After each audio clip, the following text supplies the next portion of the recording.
Bref de compteur, bref de compteur, bref de compteur, bref de compteur, bref de compteur, bref de compteur. Bienvenue sur Bref de compteur, le podcast où les professionnels du tourisme lèvent le coude pour mieux tendre leur micro. Bonjour à tous, je suis Grégory Cassio, fondateur de l'agence Les Compteurs. Chez Les Compteurs, on est spécialiste du marketing de contenu touristique et on travaille aussi bien dans le secteur institutionnel que pour des privés, des tours opérateurs, des offices de tourisme, des départements ou des régions. Et dans Bref de compteur, l'idée c'est de partir à la rencontre des professionnels du métier, des gens souvent très passionnants qui ont soit une vision différente ou même simplement précise de leur métier sur des points très génériques comme des points très précis. C'est souvent des acteurs qui ont mené des actions qui méritent d'être racontées et qu'on ne voit pas assez. D'ailleurs, pour cet épisode, je suis parti à la rencontre de Sabine Boulic, qui travaille à l'office de tourisme de Biscay-Grand-Lac. Et l'idée, c'est qu'elle nous raconte comment elle a embarqué dans sa stratégie de gestion de la relation client tous les partenaires et tous les prestataires avec qui elle travaille, des hébergeurs pour la plupart. Vous allez voir dans l'épisode, on va parler de GRC, de gestion de la relation client, pour vous expliquer un petit peu ce jargon. On parlera aussi de marketing automatisé, sans jamais nommer le mot technique. L'idée, c'est de trouver et de montrer comment l'office de tourisme a permis d'accueillir et de souhaiter la bienvenue aux clients justement de ses partenaires en envoyant 5 mails automatisés. Vous allez voir, les résultats sont surprenants, les taux d'ouverture on ferait rêver plus d'un, mais je vous laisse avec la conversation et avec l'épisode sans trop vous en dire. Bref de compteur, bref de compteur. Je n'ai plus qu'à vous souhaiter une bonne écoute. Bref de compteur, ça commence maintenant. Salut Sabine, je suis ravi de t'avoir dans ce nouvel épisode des Brefs de compteur. On se retrouve presque dans un cadre un petit peu sage aujourd'hui. Pas d'auto, ça nous change pas mal. Pas d'autogire au-dessus de la dune, pas de zéro déchet au marché. On est dans ton bureau. Ça tombe bien, il fait pas très beau dehors, donc on va pouvoir un petit peu discuter. On va parler d'un sujet aujourd'hui un petit peu dans le temps et à la fois qui nous paraît loin, en tout cas pour les professionnels du tourisme, c'est la gestion de la relation client, mais associée aux partenaires touristiques, hébergeurs notamment. Donc c'est quelque chose que vous avez mis en place à Biscay depuis maintenant 2 ans et j'aimerais bien qu'on discute un petit peu de tout ça et d'avoir surtout votre retour d'expérience 2 années après. Sabine, moi je te connais très bien, mais pour les auditeurs, est-ce que tu peux commencer par te présenter et ton long parcours au sein de Biscay-Grand-Lac? C'est ça. Alors, du coup, Sabine, je travaille aujourd'hui à l'office de tourisme de Biscay-Grand-Lac. Et donc, j'ai commencé avant la fusion à travailler à l'office de tourisme de Biscarrosse en 2010. J'ai été recrutée par Frédéric Dugénie. Et donc, du coup, j'ai développé le premier accueil numérique dans un office de tourisme en France, donc que l'on a mis en place à l'été 2011 avec Frédéric. Donc ça, c'était un sacré morceau. Ça, c'était un vrai défi, un vrai challenge et je pense qu'on a plutôt relevé ça, on s'en est plutôt bien sorti, on a plutôt relevé ça haut la main, je pense. Enfin, il y avait Val-de-Garonne aussi qui travaillait sur ce sujet-là. Et on a essuyé pas mal les plâtres parce qu'on était les premiers, mais franchement, c'était super intéressant. Ça nous a appris beaucoup de choses, surtout pour moi qui venais pas du tout du monde du tourisme mais du domaine de la communication. Tu venais d'où avant ça pour un petit info? Avant ça, je travaillais à la mairie de Biscarrosse, service communication. Okay. Du coup, c'était beaucoup plus institutionnel. C'était différent au niveau des cibles. Mais voilà, donc le tourisme, c'est vraiment super, il y a vraiment moyen de s'éclater. Et ça, c'est le côté cool, fun qu'on va retrouver dans ce domaine-là, en fin de compte. Ouais. À l'office de Biscarrosse, on avait toute cette com décalée, API, etc. Donc toute la partie accueil numérique. Après, j'ai été formée en tant qu'animatrice numérique de territoire, manager numérique de destination, reporter de territoire. J'ai fait toutes les formations de la MONA. Et en fin de compte, lorsqu'on a fusionné au niveau intercommunal, donc je suis passée responsable des nouvelles technologies de l'information et de la communication. C'était nécessaire, il y avait de toute façon besoin de développer ça et de développer un poste spécifique. Donc en fin de compte, on a ensuite développé une marque qui s'appelle Biscay-Grand-Lac et donc qui est arrivée 1 an après la fusion, qu'on a développée depuis le printemps 2018 et qu'on a mis en place et qu'on continue de développer, on continue de faire des actions et d'essayer de mettre plus en avant toutes les valeurs qui vont avec cette marque, qui est vraiment la destination nature. En fait, cette image qu'on peut se faire des Landes, en fin de compte, qui sont vraiment la forêt, les lacs, l'océan. Voilà. Il y a cette image-là forte, effectivement, dans les Landes de l'esprit nature, etc. Il y a quelque chose en plus, moi qui connais Bisca depuis des années, il y a vraiment un ADN particulier qu'on retrouve vraiment très peu ailleurs, hein, sur le côté très fun, très décalé. L'équipe est valorisée de manière très authentique, c'est-à-dire qu'on vous voit en train de faire, vraiment en train de rigoler. Vos signatures de mail sont des signatures très marrantes. Même votre esprit est très, j'allais dire impertinent, très créatif, vous avez vraiment une relation particulière aux touristes et une relation particulière aux prestataires. Est-ce que cette relation qui était même l'ADN de Bisca à l'époque, avant de la fusion, la Happy Team, la Happy Bisca, etc. Hashtag Bisca. Hashtag même. Est-ce que, de quelle manière ça a joué un rôle dans la mise en place de la gestion de la relation client, cette vraie proximité? Mais en fait, je pense que cette proximité-là, oui, effectivement, on l'a depuis le départ. Alors moi, je suis à l'office depuis ça va bientôt faire 10 ans. Mais c'est vrai qu'on a une équipe qui est en place depuis très longtemps. Pour certains, ça fait 15 ou 20 ans qu'ils sont là. Pourtant, toute l'équipe ne sont pas de vrais biscarrossés, puisque moi, pour ma part, je suis bretonne. mais c'est vrai qu'en fait, je sais pas, il y a une proximité qui est en place depuis toujours avec les prestataires. Et je sais pas qui se fait naturellement. Après, je pense aussi qu'on est qu'à Bisca. En l'occurrence, nous, nos bureaux sont à Biscarrosse-Plage. Et il y a ce côté cool, bord de mer, fun. On vient travailler, déjà on vient travailler en tongs, hein, puisque forcément on est au bord de la plage. Je sais pas, il y a vraiment un côté, mais cool, mais naturellement. Les gens sont cool en fait. Nous, je pense qu'on est cool avec eux. Les prestataires, ils sont tous cool. De toute façon, entre les activités de loisirs, où ça va être vraiment du surf, du skate, des activités de glisse, aussi pour les lacs, on va retrouver beaucoup d'activités de glisse. C'est vraiment des gens qui ont un état d'esprit... ils se prennent pas la tête, quoi. Ils sont là pour travailler, bien sûr, mais je pense qu'avant tout, ils ont un état d'esprit. Ils sont vraiment passionnés déjà par ce qu'ils font. Et ils veulent transmettre leur savoir-faire et leur passion en fait à leurs clients et aux gens qui sont en contact et qui travaillent avec eux, quoi. Donc en fait, je pense qu'on est tous un peu passionnés et animés par ce qu'on fait. On aime le territoire dans lequel on vit et je sais pas, il y a une espèce d'osmose, d'ambiance conviviale générale. Voilà, ça se passe bien. Donc au final, plus ça se passe bien et plus on va les amener à travailler sur des projets avec nous, quoi. C'est marrant ce que tu dis parce que la relation, c'est pas partout comme ça, mais très souvent la relation entre les prestataires et l'office, parfois il y a un petit peu de distorsion, surtout dans des territoires où il y a un enjeu économique comme le vôtre, un enjeu économique assez important. Alors que vous, on a l'état d'esprit surfeur, quoi. Tout le monde est cool, on est là pour le business, mais autant le faire avec une âme un peu sympathique, quoi. Ouais, et avec bonne humeur. C'est sûr. Ce qui est intéressant, c'est que quand vous avez réfléchi à mettre en place la gestion de la relation client, vous avez intégré les prestataires dès le début. C'est-à-dire en disant, pour nous, j'ai l'impression que vous vous êtes dit, les partenaires, c'est eux qui accueillent le public, finalement, l'office de tourisme.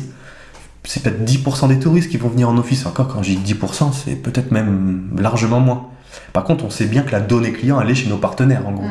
C'est ça. Qu'est-ce qui vous a guidé pour les faire les intégrer dès le départ ? En fin de compte, ça paraît tout à fait logique d'intégrer les prestataires à la gestion de la relation client.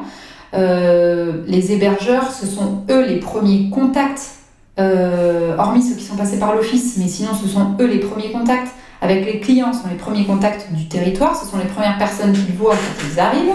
Et en fin de compte, ça nous apparaît, ils sont déjà acquis, en fin de compte, pour la base de données clients.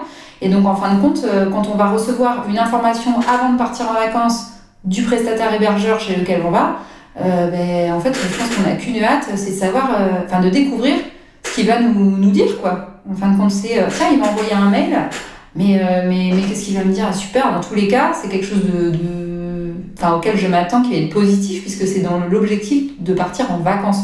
Donc en fait, on n'a qu'une envie, c'est de cliquer. Et d'ailleurs, on a un très bon taux d'ouverture sur tous nos workflows de parcours client. Juste pour expliquer le workflow aux auditeurs, c'est une série de mails que va recevoir le client, en gros. C'est ça? C'est ça. Okay. Non, tu peux l'expliquer mieux que moi. Hein. Non, mais moi, je veux que ce soit tes mots. Oui, c'est ça. Mais oui, donc en fait, dans le parcours client que vont recevoir les clients des hébergeurs, en fin de compte, on a un taux d'ouverture du mail qui va jusqu'à 65% à peu près, ce qui est énorme par rapport à la moyenne générale.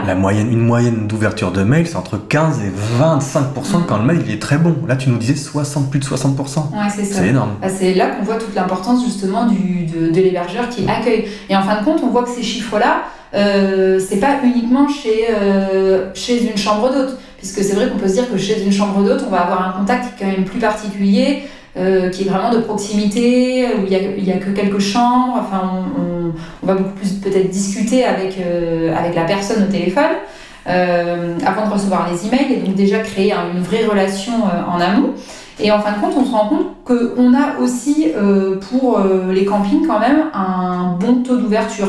Il est un petit peu en dessous, mais il est pas, il est dans les 60, 55, 60% pour certains. Ouais, donc c'est déjà très très bon, quoi. Quand on dit un taux un peu en dessous, c'est déjà largement au-dessus. Ah, ok. Ouais. Alors c'est hyper intéressant ce que tu dis. On va essayer de décortiquer tout ça, voir un petit peu de manière très concrète. Quel mail vous envoyez aux clients, enfin en tout cas quel mail l'hébergeur envoie via votre biais à ses clients? Il y a 5 mails, je crois, hein, c'est ça? C'est ça, donc il y a 5 mails différents qui sont reçus par les futurs clients de l'hébergeur. Donc ils vont recevoir d'abord à J-30 de mémoire le premier email avec qui leur propose de télécharger le magazine de l'office de tourisme pour commencer à préparer leurs vacances un mois en amont. Donc en fait, lorsqu'ils vont recevoir l'email, ça va être logoté au nom de l'hébergeur et en partenariat avec l'office de tourisme. Donc on va aussi retrouver le logo de Biscay Grand Lac. Ensuite, le deuxième email, ils vont le recevoir à peu près à J-15. Et là, donc, ça va être un lien vers les activités et loisirs pour qu'ils puissent, c'est ça, encore une fois, continuer à creuser un peu plus et à préparer davantage leurs vacances. À J-7, on reçoit l'email avec un lien vers l'agenda. Donc avec toutes les animations qui vont se passer au jour le jour durant l'été, puisque on a quand même beaucoup d'animations entre les 7 communes qui composent Biscay Grand Lac. Ensuite, à J-3, le client va recevoir la météo de ses vacances. Et à J+15, donc après son retour, il va recevoir un email qui l'incite à aller déposer un avis sur la fiche TripAdvisor de l'hébergement en question. Donc ça, c'est pareil, on va jusqu'au bout de la démarche relation client, parce que ce qu'on veut aussi, c'est que il incite d'autres futurs clients à venir chez l'hébergeur. Donc en fait, on est vraiment dans un cercle assez vertueux en fin de compte. Et là, on est pareil, on pourrait s'attendre à ce que le pourcentage de clics diminue vraiment de façon conséquente, et en fin de compte, c'est pas le cas, puisqu'on garde un taux de clic moyen assez fort de plus de 40%. C'est énorme, c'est énorme, ouais, c'est énorme. Sur l'email, donc qui incite à déposer un avis. Donc d'un point de vue client, c'est assez énorme. C'est-à-dire que le client, il a réservé au camping X, Y, Z, il ne sait pas qu'il va recevoir ces 5 mails-là, ouais. Il les reçoit, logotypés au nom de l'hébergeur, au nom de l'office de tourisme, il l'ouvre à 70% et il clique entre 20 et 40, tu disais. C'est énorme. D'un point de vue client, c'est énorme. Comment toi, tu es arrivé chez ton partenaire et tu lui as vendu ça? Comment tu as fait? En fait, je sais pas, j'ai un pouvoir de persuasion. De persuasion naturelle. Bon, alors là, tout le monde va t'appeler, tous les offices vont t'appeler pour que tu viennes chez eux. Je sais pas, je suis sympa. Bon, avis à tous les auditeurs, soyez sympas avec vos partenaires. C'est ça. De toute façon, c'est la clé, c'est la base. Au-delà de tout ce qu'on est en train de dire, c'est clair que c'est ce qu'on disait au départ. Être sympa et avoir un bon relationnel avec ses partenaires prestataires, c'est la base quoi, du truc. Donc bon, pour en revenir à nos moutons, comment j'ai fait? En fait, simplement, lorsqu'on a fait des réunions, des des réunions bilan, des assemblées générales, enfin voilà, à tout type de réunion. J'ai à chaque fois présenté en fin de compte la mise en forme de l'email, de l'emailing, de la newsletter qui allait être envoyée à leurs clients. Et en fait, en leur expliquant le contenu, vers quoi il allait renvoyer, etc. En leur disant que c'était quand même un vrai plus pour leurs clients de pouvoir préparer leurs vacances. Et surtout, c'est vraiment un outil de fidélisation aussi pour eux, quoi, parce qu'ils vont se sentir vraiment pris en compte dès le départ. En fin de compte, ils réservent. Et quelques temps après la réservation, ils vont recevoir un email de la part de leur hébergeur. Ils vont se dire, dis donc, super, c'est sympa. Enfin, tout le monde ne le fait pas, quoi. Personne ne le fait. C'est même très rare. Oui, voilà, c'est ça. Personne ne le fait quasiment. Donc, en fin de compte, c'est un vrai plus. Et je pense qu'ils se sentent vraiment... comment on pourrait dire ça ? Ouais, chouchouté, quoi. Oui, voilà, c'est ça. Ouais. Complètement. Et question très pratico-pratique, mais tu as commencé avec combien de partenaires la première année ? Alors là, on a fait une année test, donc il y a 2 ans, en 2018, l'année dernière. On a commencé une année test avec 3 prestataires, donc avec avec 2 campings et un hôtel. Et en fin de compte, c'est vrai qu'au départ, il faut vraiment bien expliquer à la personne qui va faire la manipulation technique, mais qui est en fin de compte très très simple et qui prend 2 minutes. Il suffit de faire au final un copier-coller ou un import de sa base payant. Donc voilà, alors on est OK RGPD, pour ceux qui s'en inquiéteraient. J'allais exactement poser la question. Parce qu'en fait, du coup, l'agence, les compteurs, s'occupe de vérifier que tout soit bon et en fin de compte, à tout moment, les clients peuvent se désinscrire de la newsletter. Ils ont une petite phrase type en bas de chaque newsletter pour pouvoir se désinscrire. Ce qu'on peut rajouter aussi, c'est que dans le contrat des réservations, il y a une mention qui a été ajoutée en disant « Vous recevrez des mails, sauf votre accord, pour... » uniquement informationnel. C'est ça, il n'y a pas de commercial derrière, c'est que de l'information. Ils acceptent, en fin de compte, au moment du contrat de réservation, de recevoir la newsletter. Du coup, oui. Donc tu allais les voir un par un, tu leur en as parlé dans les AG, dans les assemblées générales, tu es après allé les voir un par un. Est-ce que, ça se trouve, tu n'as pas eu du tout la question ? Juste pour te reprendre, en fait, j'en ai parlé en AG et au final, donc, on avait fait l'année test l'année dernière avec 3 hébergeurs. Et en fin de compte, l'année dernière, on a eu une réunion avec les prestataires. Et en fait, je leur ai montré les statistiques des 3 testeurs.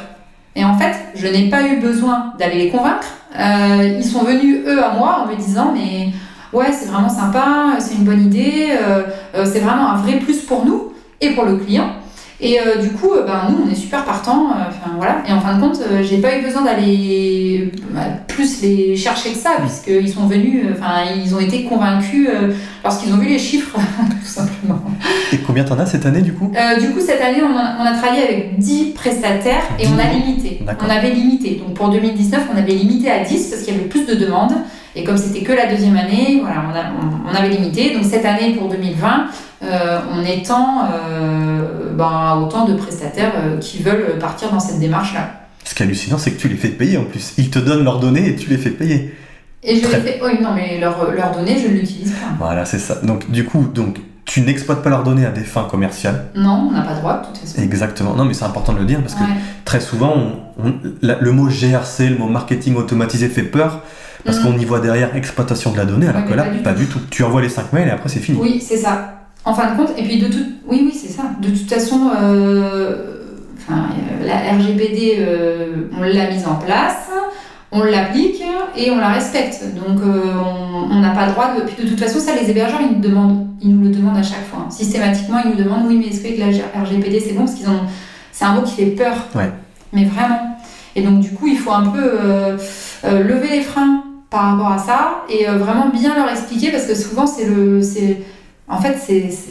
ils trouvent le principe super et en général c'est ce qui leur fait le plus peur, c'est la RGPD. Donc en fin de compte on leur explique qu'on va rajouter une phrase dans le contrat de réservation pour vérifier que le client soit bien opt-in et que tout soit bon, qu'on ait le droit de le faire et ensuite qu'on rajoute ces fameuses phrases là de désinscription dans chaque newsletter.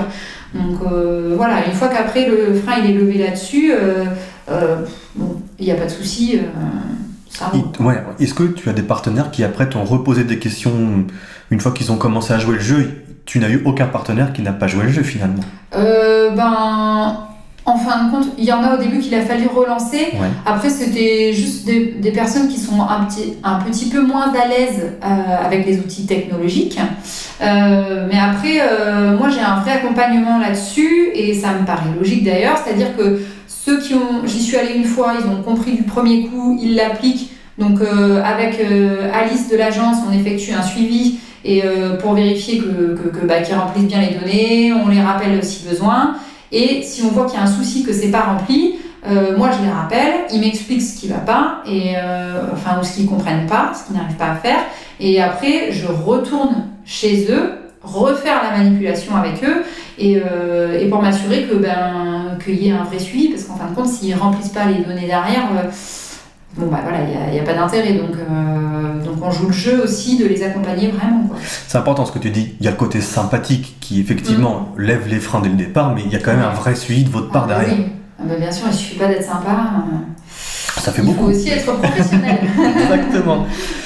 Super Sabine. Donc tu nous as parlé un petit peu des chiffres, tu nous as parlé des partenaires qui finalement ont quelques réticences juridiques au départ, mais les freins sont très vite levés. Et donc de manière un petit peu concrète, c'est peut-être un peu indiscret ou donne-moi peut-être des grands ratios, mais depuis la mise en place de la GRC, combien de contacts au global vous avez collectés et peut-être quel pourcentage de contacts proviennent de vos partenaires hébergeurs? Alors on a collecté plus de 10 000 emails clients, dont 40% qui viennent des partenaires hébergeurs, donc ce qui est plutôt conséquent sur le volume. Et combien donc 40% de ces 10 000 là, donc on va dire 4 000, les 6 000, ils viennent d'où à peu près les autres? Alors, donc les 6 000 autres, on les a récoltés via des livres blancs que l'on peut télécharger sur le site internet. Donc sur le site internet, on a mis en place des pushs, donc en fait des bannières, avec 6 thématiques différentes. Donc ça va de télécharger votre magazine de destination pour préparer vos vacances, à un livre blanc spécifique sur les activités au lac, la gastronomie, le surf, etc. Vraiment thématisé sur le territoire. Et en fin de compte, donc quand les gens cliquent sur ces bannières, on leur demande de rentrer leur email et derrière, ils rentrent dans un parcours client spécifique à chaque fois à la thématique où ils vont recevoir entre 3 et 4 mails en fonction des parcours. Voilà, c'est ça. Et donc après, c'est pareil, on voit que le taux d'ouverture et de clic reste très fort, quoi. Donc c'est plutôt une belle réussite. C'est magnifique, on est dans le vrai rôle d'un office de tourisme qui accompagne, qui informe finalement. Oui, mais complètement. Là on rend double service en fin de compte, puisqu'on rend un vrai service à nos partenaires hébergeurs pour la relation client, la fidélisation client.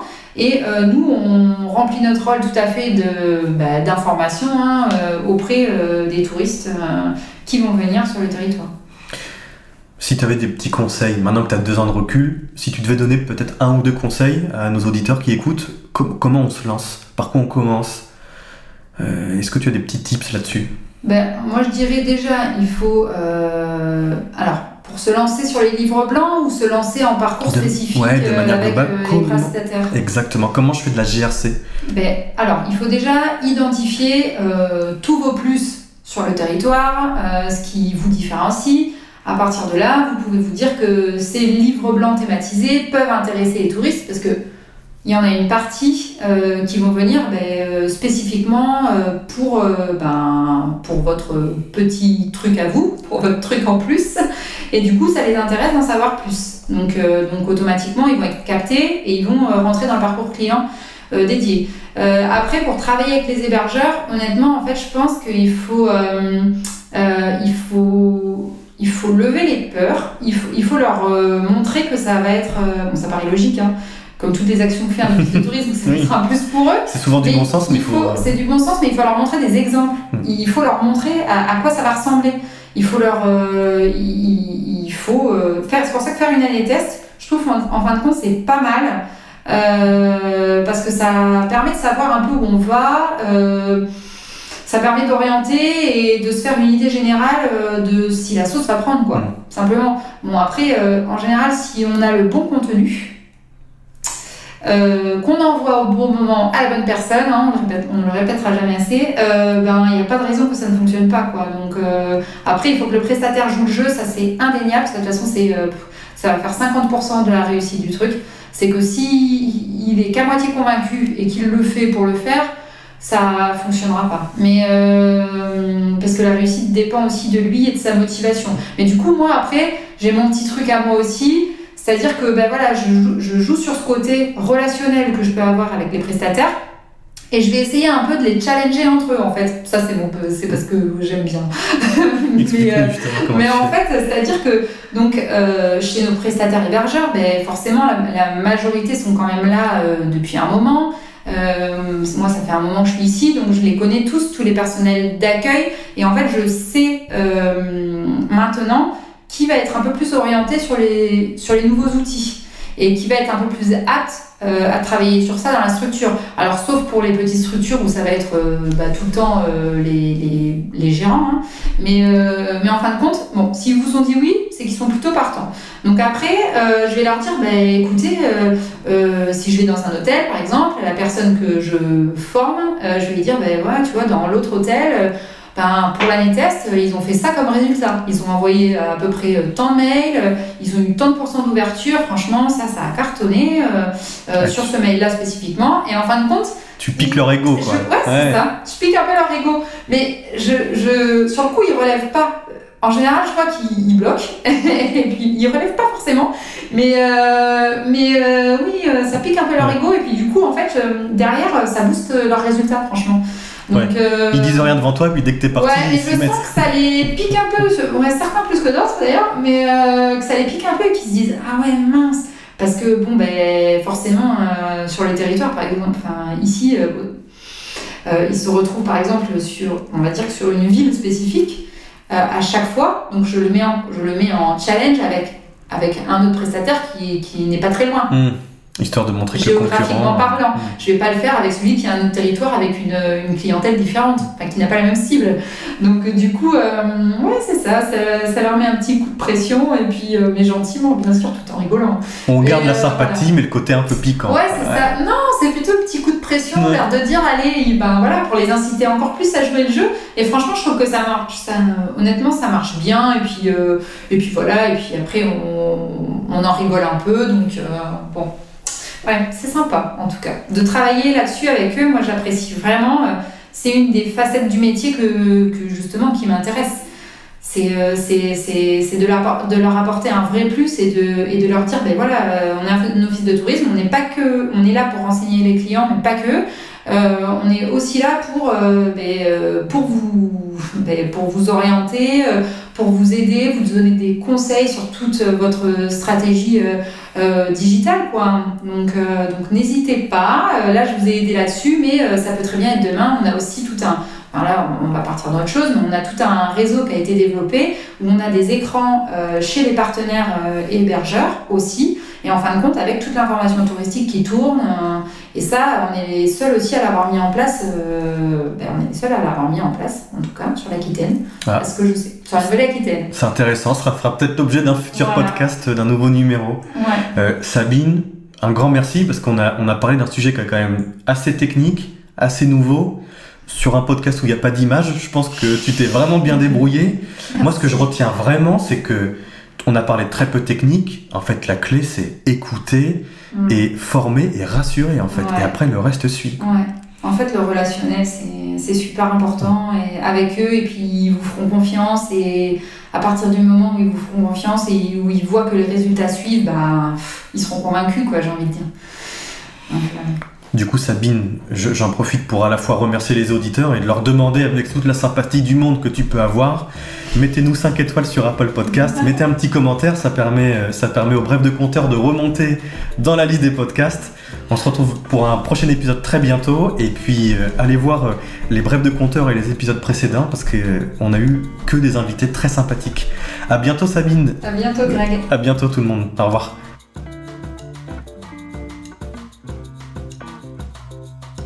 Bref de compteur, bref de compteur, bref de compteur, bref de compteur, bref de compteur, bref de compteur, bref de compteur.